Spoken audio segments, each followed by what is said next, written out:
وقفكان وأديك كل جورس أو قف برتاته سامها واحد برتي إن نفطر ينفعه مركب بروبلم أديك إسكو أورطه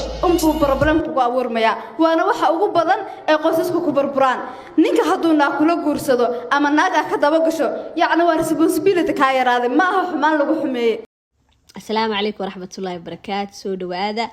فيديو مركز دوي فلوج أهم بان الدوي لكن هذا حروا إن كيف فائدته إن مارتي قبلان أرنتي كهالسو إن الشرحه يا إن الشرحه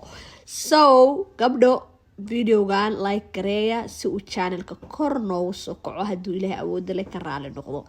نينكاغا inuu naag kula guursado ma responsibility ba ka yaraatay mise responsibility ayaa kugu soo siyaaday waa su'aasha koowaad su'aasha labaad adigoo hal ninkaaga kaliya uu ku qabo wax ma baran kartid horma shaqaysan kartid hormar ma sameyn kartid naftaada jaanis ma siin kartid miya waa su'aasha labaad bal gabdho idinkan iga soo jawaaba anigana halkan aan fikirkeyga uga dhibanaya mid hore horta waxaan leeyahay Soomaali Maxamedey wax aadan aqoon u lahayn ama experience aad u lahayn ha ka hadlin wax aadan qiyaasi karin ama aadan cabiri karin ha ka hadlin gabarihii haddaad ninna qabasho kaansato rabtid inaad guursatid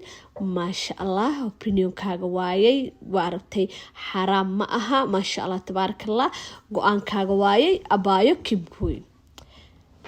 haddii ninkaagu naag uu kula guursaday oo aad reerkaaga dhaqanaysid oo aad aqbashay maasha Allah tabarakallah gabar fiican aad tahay reerkaaga iyo gurigaaga aad haysataa good job ayaan ku leeyahay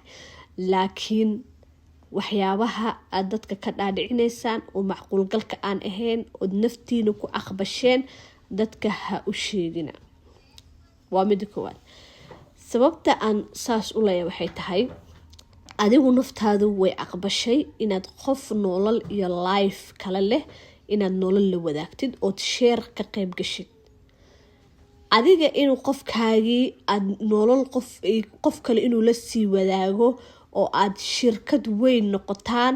oo ma aragtay qofkaasi nolosha qof kale la wadaago adigana uu kula wadaago diyaar ayaad u noqotay marka adi maadaama aad ready u tahay anaka ha noola imaanin wax maskaxdii aqliga qaadanaynin sida la aljigeed waxaan leeyahay marka ninka inuu naag guursado responsibility kaaga ma yaraanin responsibility waxaa la yiraahdaa mas'uuliyad kaaga ma yaraanin mas'uuliyad badan ayaa kugu soo siyaaday taasi waa taas midda labaad adigu ninkaaga kaliya ku qabo jaaniskii aad naftaada ku qurxin weysay oo wax ku baran weysay oo ilaahay kuma darnaaday aad horumar ku sameyn weysay kuma sameyn kartid adigoo la nool qof shuraaka ah qof maskaxdiisii ay intaasoo meel ay u kala qaybsamayso oo kala gool aad tihiin oo kala hadaf aad tihiin oo ma aragtaye ma sameyn kartid reality-ga markii laga hadlo oo runta la isku sheego mid waa midaas midda labaad oo markii aan idin sheego waxay tahay hadduu ninka yahay nin markii horeba ba'na ahayn ta'na ahayn waa gooni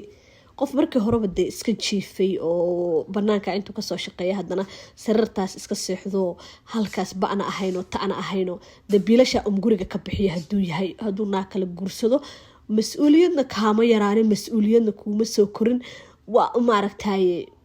noloshaadi lifekaaga caadiga baad ku dhex jirtaa midaas ayda leeyahay laakiin labada qof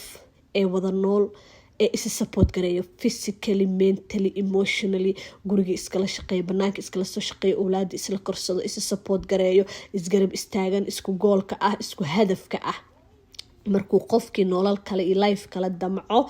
booski asaga ahaa wuxuu noqonayaa ever baaquli aad shalay kaliga ahay laba qof isla hayeen markii maanta qof uu dhinaca kale ka daayo waxay noqonaysaa inaad adigu labada dhinac adigu aad ku qabatid marka mas'uuliyad yaraanaysa ma lehe ee mas'uuliyad ayaa soo badanayso saas ayaa idin leeyahay gabar walbana waxaan u sheegayaa ninku culays idinkuma aha ee iska dhaadhicintan culays idinku yahay inaa kale haduu guursado jaanis u yeelana ay baraqda intaad iska daysaan gabar walbo ay nafteedii qalbigeeda u sheegto qofkaaga lamaanahaaga inuusan culays kugu ahayn uba adiga ka badnayn de wixii calaf ilaahay keeno anaka ma diideyno de qor ma dhahayn anaka guurka ma banaano guurku wuu banaan yahay laakiin waxayna ka hadlaynaa maaragtay arrintan ah